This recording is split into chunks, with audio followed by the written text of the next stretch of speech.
നമസ്കാരം, ഏവർക്കും മാഷ് ലാബിലേക്ക് സ്വാഗതം.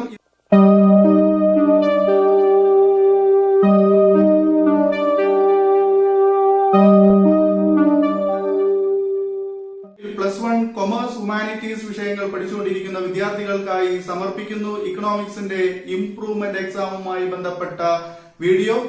ഇന്നത്തെ വീഡിയോയിൽ നമ്മൾ ഉൾപ്പെടുത്തിയിരിക്കുന്നത് എക്കണോമിക്സിന്റെ ഒന്നാമത്തെ ചാപ്റ്ററായ Indian economy on the eve of independence എന്ന ചാപ്റ്ററാണ്. ഈ ചാപ്റ്ററിൽ ഏറ്റവും കൂടുതൽ തവണ പരീക്ഷകളിൽ ആവർത്തിച്ചു വന്നിട്ടുള്ള ചോദ്യങ്ങൾ മാത്രം ഉൾപ്പെടുത്തിക്കൊണ്ടാണ് വീഡിയോ തയ്യാറാക്കിയിരിക്കുന്നത്. തീർച്ചയായും ഈ വീഡിയോ നിങ്ങൾക്ക് ഉപകാരപ്പെടുന്നതായിരിക്കും.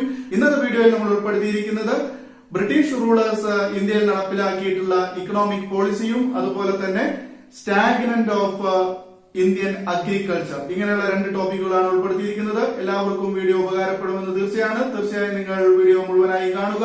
ഓക്കെ, ഇനി നമുക്ക് ചാപ്റ്ററിലേക്ക് പോകാം.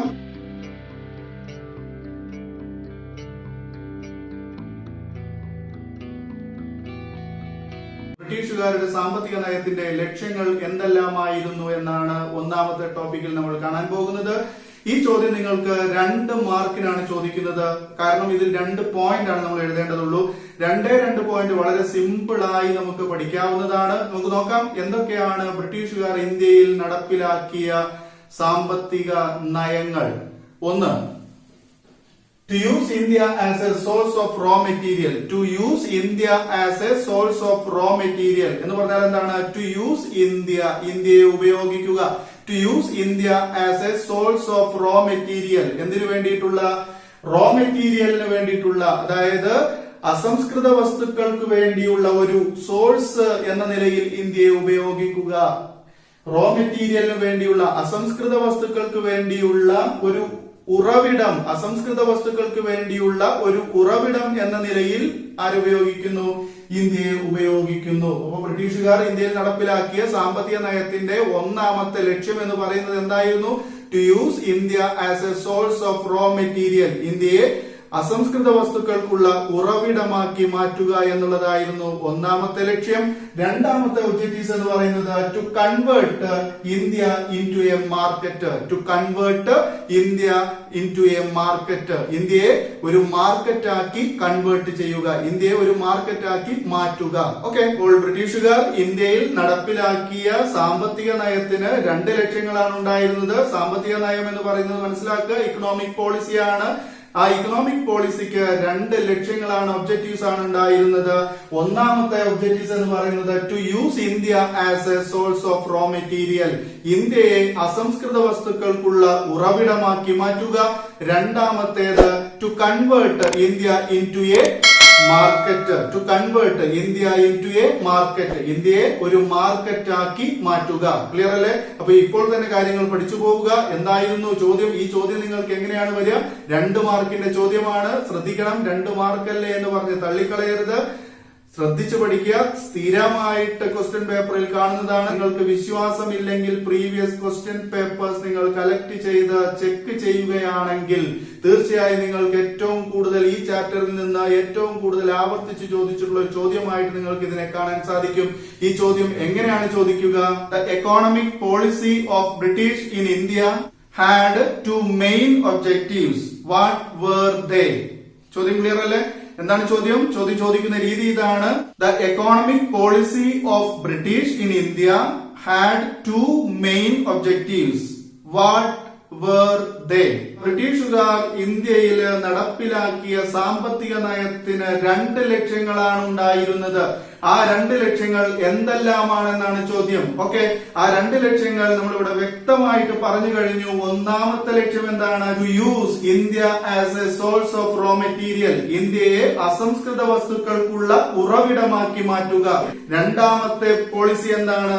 To convert India into a market. ഇന്ത്യയെ അവരുടെ ഉൽപ്പന്നങ്ങൾ വിറ്റഴിക്കാനുള്ള, ബ്രിട്ടീഷുകാരുടെ ഉൽപ്പന്നങ്ങൾ വിറ്റഴിക്കാനുള്ള ഉറവിടമാക്കി മാറ്റുക. അതായത് ഇന്ത്യയിൽ നിന്ന് ബ്രിട്ടീഷുകാർ വസ്തുക്കൾ, അസംസ്കൃത വസ്തുക്കൾ അവരുടെ നാട്ടിലേക്ക് കയറ്റിക്കൊണ്ടുപോവുകയും ഇംഗ്ലണ്ടിലേക്ക് കയറ്റിക്കൊണ്ടുപോവുകയും ഇംഗ്ലണ്ടിലുള്ള വ്യവസായശാലകളിൽ അത് വെച്ച് ഉൽപ്പന്നങ്ങളാക്കി മാറ്റി ഇന്ത്യയിലേക്ക് തന്നെ തിരിച്ചു കൊണ്ടുവന്ന് വിൽക്കുകയും ചെയ്യുന്ന ഒരു ഏർപ്പാടായിരുന്നു ഏത്? ഈ പോളിസിയുടെ പിന്നിലുണ്ടായിരുന്നത്. ക്ലിയർ അല്ലേ? ഓക്കെ, ഇനി നമുക്ക് പഠിക്കാനുള്ളത് രണ്ടാമത്തെ ഭാഗം.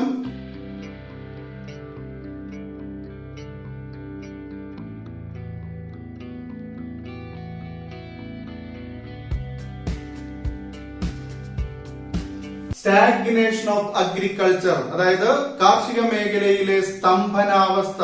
എങ്ങനെയാണ് കാർഷിക മേഖല സ്തംഭനാവസ്ഥയിലായത്? ബ്രിട്ടീഷുകാർ ഇന്ത്യയിൽ നടപ്പിലാക്കിയ എക്കോണമിക് പോളിസിയുടെ ഫലമായി ഇന്ത്യയുടെ കാർഷിക മേഖല, ഇന്ത്യയിൽ നിലനിന്നിരുന്ന ഇന്ത്യയുടെ നട്ടൽ എന്ന് വിശേഷിപ്പിച്ചിരുന്ന കാർഷിക മേഖല തകർന്ന് തരിപ്പണമായി. അത് തകരാനുള്ള കാരണങ്ങളാണ് പറയുന്നത്. ഇത് 4 മാർക്കിനാണ് പരീക്ഷയ്ക്ക് ചോദിക്കുന്നത്. മുൻകാല ക്വസ്റ്റ്യൻ പേപ്പറുകളിൽ സ്ഥിരമായി ചോദിച്ചിരിക്കുന്ന മറ്റൊരു ചോദ്യമാണ് സ്റ്റാഗ്നേഷൻ ഓഫ് അഗ്രികൾച്ചർ അഥവാ reason for the stagnation of agriculture. അതായത് ഇന്ത്യയുടെ കാർഷിക മേഖല സ്തംഭിച്ചു പോവാനുള്ള, നിന്നു പോവാനുള്ള കാരണങ്ങൾ എന്തെല്ലാമാണ്? ഇന്ത്യയിലെ കാർഷിക മേഖല സ്തംഭിക്കാനുണ്ടായ പ്രധാനപ്പെട്ട കാരണങ്ങൾ ഞാനിവിടെ വ്യക്തമാക്കിയിട്ടുണ്ട്. നോക്കാം. 1, the exploitative land settlement system. 2, low level of technology. 3, low level of fertiliser use. Then lack of irrigation facilities. Then commercialization of agriculture. Then last one, partition of India.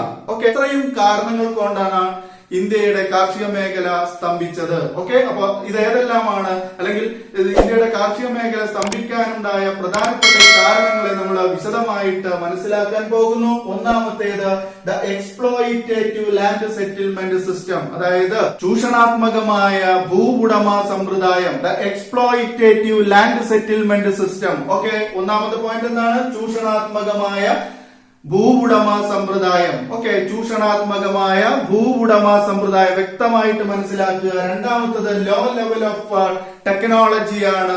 Law level of technology എന്ന് പറഞ്ഞാൽ എന്താണ്? സാങ്കേതിക വിദ്യയുടെ കുറവ്. സാങ്കേതിക വിദ്യകൾ ഉപയോഗിച്ചിരുന്നില്ല. അതായത് ബ്രിട്ടീഷുകാരുടെ കാലഘട്ടത്തിൽ ഇന്ത്യയുടെ കർഷകർ സാധാരണ നിലയിൽ കൃഷി നടത്തിപ്പോന്നിരുന്നവരാണ്. അവർ ഒരു രീതിയിലും ടെക്നോളജി അവലംബിച്ചിരുന്നില്ല എന്നുള്ളതാണ്. ടെക്നോളജിയുടെ അഭാവം ഇന്ത്യയുടെ കാർഷിക മേഖലയിൽ സ്തംഭനാവസ്ഥ ഉണ്ടാക്കാൻ കാരണമായി.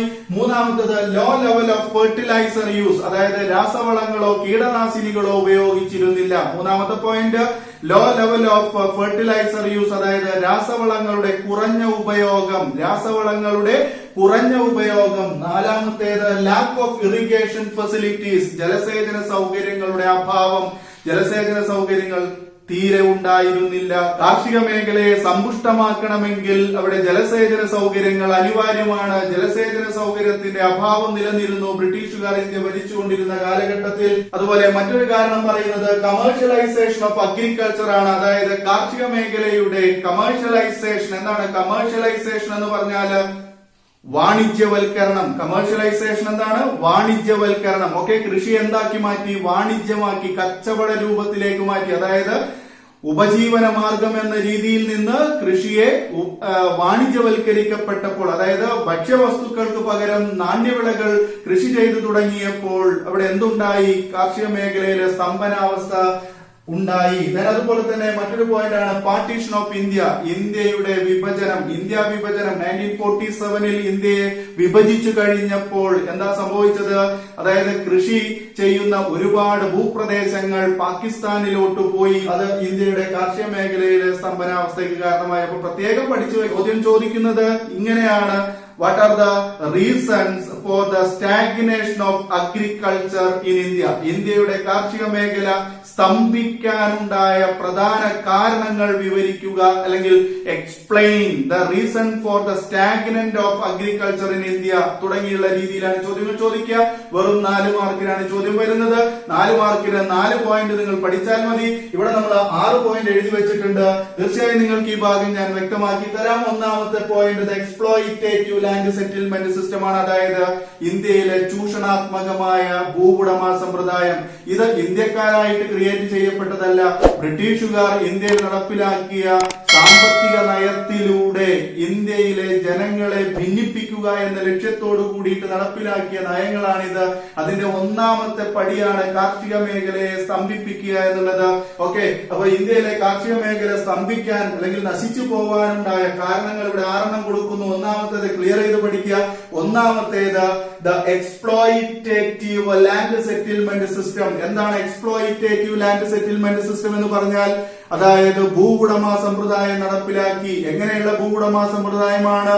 എക്സ്പ്ലോയിറ്റേറ്റീവ് ആണ്. അതായത് ചൂഷണാത്മകമായ, അല്ലെ, ചൂഷണം ചെയ്യുന്ന രൂപത്തിൽ. ഇന്ത്യയിൽ ബ്രിട്ടീഷുകാർ 3 രീതിയിലുള്ള ലാൻഡ് സെറ്റിൽമെന്റ് സിസ്റ്റമാണ് ഇൻട്രൊഡ്യൂസ് ചെയ്തത്. അത് നമ്മൾ അടുത്ത ടോപ്പിക്കിൽ വിശദമായിട്ട് പറയുന്നുണ്ട്. ഓക്കെ, അപ്പൊ ഇവിടെ നമ്മൾ പോയിന്റ് മാത്രം പഠിക്കുക. Exploitative land settlement system. Okay, ബ്രിട്ടീഷുകാർ ഇന്ത്യയിലെ കാർഷിക മേഖല സ്തംഭിക്കാൻ വേണ്ടി ഒന്നാമത്തെ ചെയ്തു വെച്ച കാര്യമാണ് എന്ത് നടപ്പിലാക്കി? ഇന്ത്യയില് ചൂഷണാത്മകമായ ഭൂവുടമ സമ്പ്രദായം നടപ്പിലാക്കി. പിന്നെ ചെയ്തത് എന്താണ്? Low level of technology. അതായത് ഇന്ത്യൻ കർഷകർക്ക് ടെക്നോളജി യൂസ് ചെയ്യാനുള്ള അധികാരം ഉണ്ടായിരുന്നില്ല, അല്ലെങ്കിൽ അതിനുള്ള കഴിവ് ലഭിച്ചില്ല എന്നുള്ളത്. Okay, low level of technology, അതായത് സാങ്കേതിക വിദ്യയുടെ അഭാവം നിലനിന്നിരുന്നു. അതുപോലെ മൂന്നാമത്തെ point, the low level of fertiliser use. രാസവളങ്ങളോ കീടനാശിനികളോ ഉപയോഗിക്കുന്നതിന് കുറവുണ്ടായിരുന്നു. കൃഷി മെച്ചപ്പെടണമെങ്കിൽ രാസവളങ്ങളോ കീടനാശിനികളോ ഉപയോഗിക്കേണ്ടതായി വന്നു. അപ്പൊ അത്തരം സന്ദർഭങ്ങൾ അല്ലെങ്കിൽ അത്തരം അവസരങ്ങളൊന്നും ഇന്ത്യൻ കർഷകർക്ക് ലഭിച്ചിരുന്നില്ല. നാലാമത്തെ point, lack of irrigation facilities. Lack of irrigation facilities എന്ന് പറഞ്ഞാൽ ജലസേചന സൗകര്യത്തിന് അഭാവം നിലനിന്നിരുന്നു. അതുപോലെ അഞ്ചാമത്തത്, കമേഴ്ഷ്യലൈസേഷൻ ഓഫ് അഗ്രികൾച്ചർ. ഇന്ത്യയിലെ കാർഷിക മേഖലയെ എന്താക്കി മാറ്റി? വാണിജ്യവൽക്കരിച്ചു. അല്ലെ, എന്താ വാണിജ്യവൽക്കരണം എന്ന് പറഞ്ഞാല്? ഭക്ഷ്യവസ്തുക്കൾക്ക് പകരം നാണ്യവിളകൾ കൃഷി ചെയ്യാൻ ഇന്ത്യയിലെ കർഷകരെ പ്രേരിപ്പിച്ചു. അപ്പോൾ ഭക്ഷ്യവസ്തുക്കൾക്ക് ക്ഷാമമുണ്ടാകും, അല്ലെ, ഇന്ത്യയിൽ പട്ടിണി പെരുകും. ഓക്കെ, അപ്പൊ നമുക്ക് അത്രയും കാര്യങ്ങൾ നമുക്ക് ചർച്ച ചെയ്യാവുന്നതാണ്. കമേഴ്ഷ്യലൈസേഷൻ ഓഫ് അഗ്രികൾച്ചർ, ആ പോയിന്റ് മനസ്സിലാക്കുക. അതായത് കാർഷിക മേഖലയിലെ വാണിജ്യവൽക്കരണം. അവസാനത്തെ പോയിന്റ് ആണ് എന്താ? ഇന്ത്യയുടെ വിഭജനം. അതായത് 1947 ഇന്ത്യ നേരിടേണ്ടി വന്ന ഇന്ത്യ വിഭജനം. ഓക്കെ, അപ്പൊ ഇത്രയും കാര്യങ്ങളാണ് സ്റ്റാഗ്നേഷൻ ഓഫ് അഗ്രികൾച്ചർ എന്ന ഭാഗവുമായിട്ട് നമുക്ക് പറയാനുള്ളത്. തീർച്ചയായും നിങ്ങൾക്ക് ഈ വീഡിയോ ഉപകാരപ്പെട്ടിരിക്കുമെന്ന് കരുതുന്നു. നിങ്ങൾക്ക് ഉപകാരപ്പെടുകയാണെങ്കിൽ തീർച്ചയായും നിങ്ങൾ സബ്സ്ക്രൈബ് ചെയ്യുക.